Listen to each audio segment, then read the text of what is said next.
Pozdravljeni.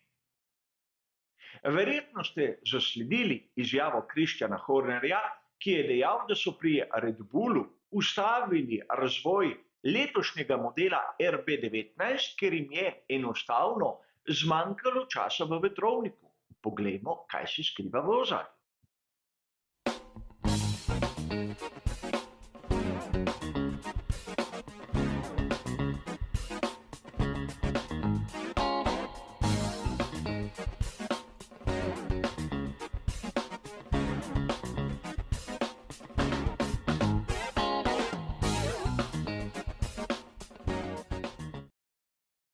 Situacija je bila pričakovana in še zdaleč ne moremo govoriti o nekem presenečenju. Namreč tik pred poletnim premorom tako ali drugače večina ekip preusmeri svojo pozornost v bolide, ki bodo luč sveta ugledali na začetku prihodnjega leta. A po drugi strani, prav pri Red Bullu smo pričakovali bistveno prej že kakšno podobno odločitev.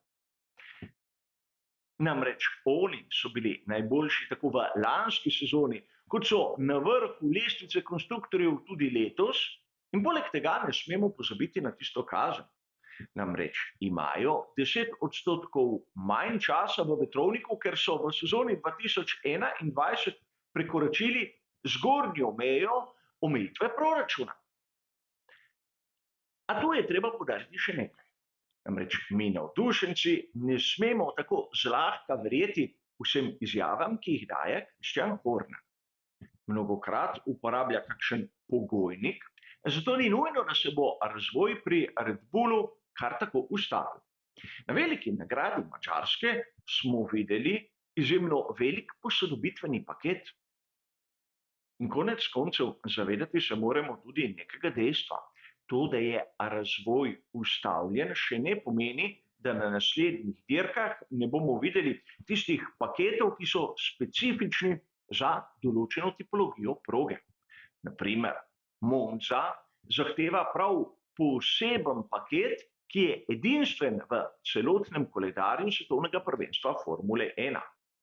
In pri Red Bullu so to, kot pri ostalih ekipah, že pripravili. A tu bi sedaj poudaril nekaj. Po pravilniku Formule 1 se dvakrat letno delijo količine, ki jih ima ekipa na razpolago v samem vetrovniku.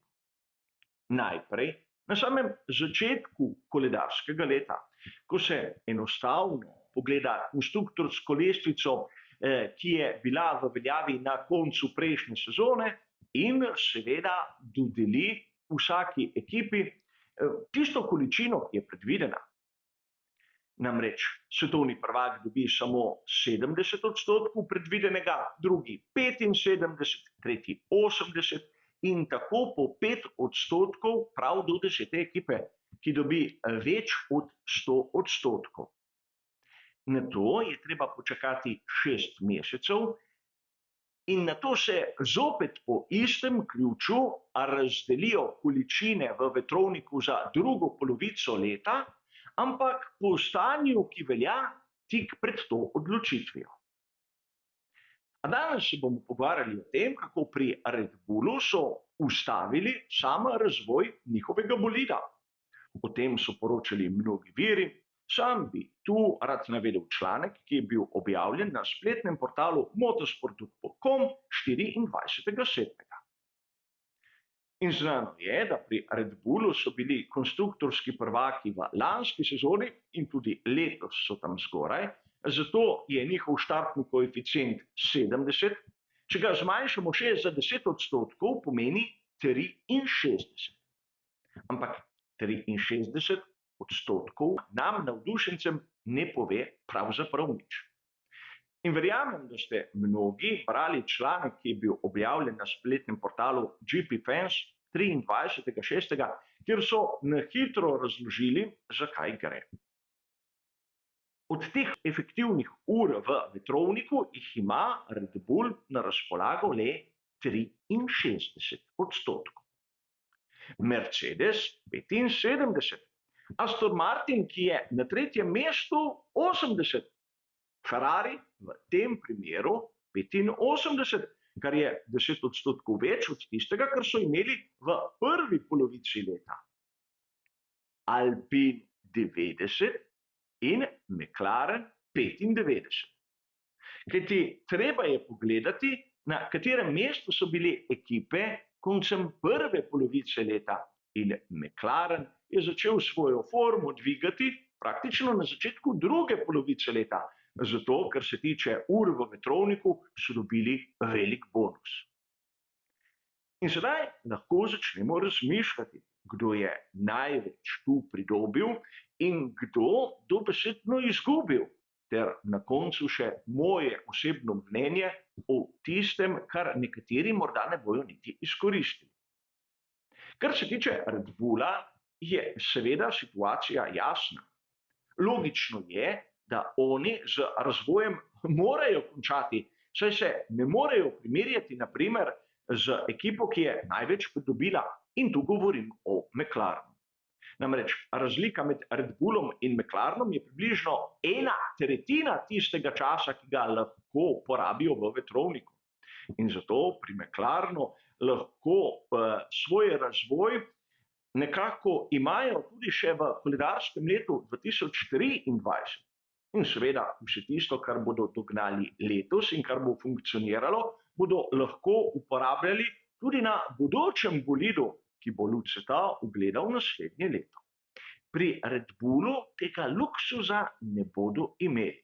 Ampak res, svojo nalogo so opravili odlično, zato tudi tu gre razmišljati, ali ta zaustavitev samega razvoja bo prinesla kakšen močnejši pretres na jakostni lestvici.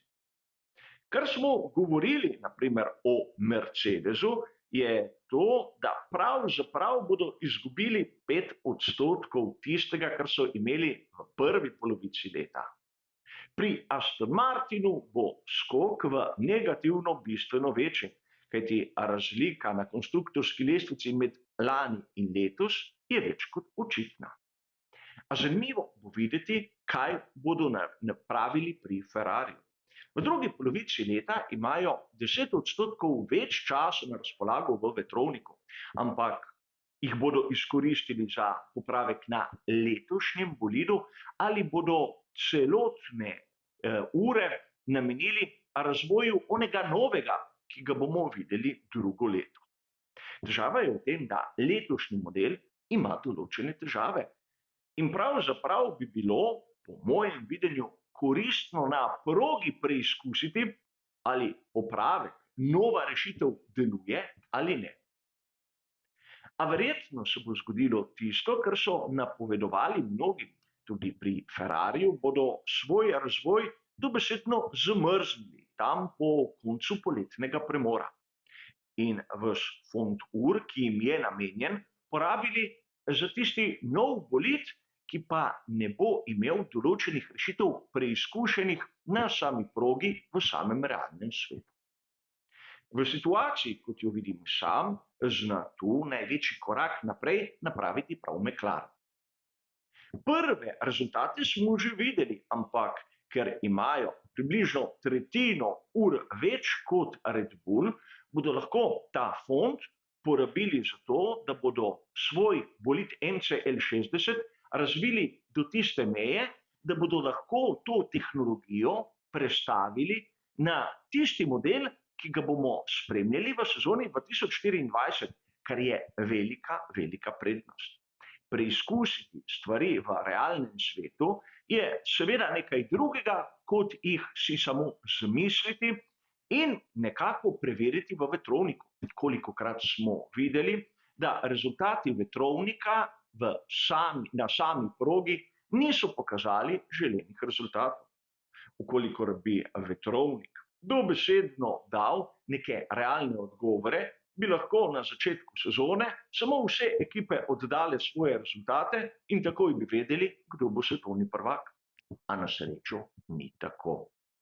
V vsakem primeru bo zanimivo spremljati, ali pri Red Bullu res ne bo kakšnih novitet do konca sezone, smo namreč točno na polovici in pravzaprav ali bo njihova forma začela tudi padati, ko bodo drugi v ozadju začeli svoje bolide razvijati, ker imajo na voljo več ur v vetrovniku.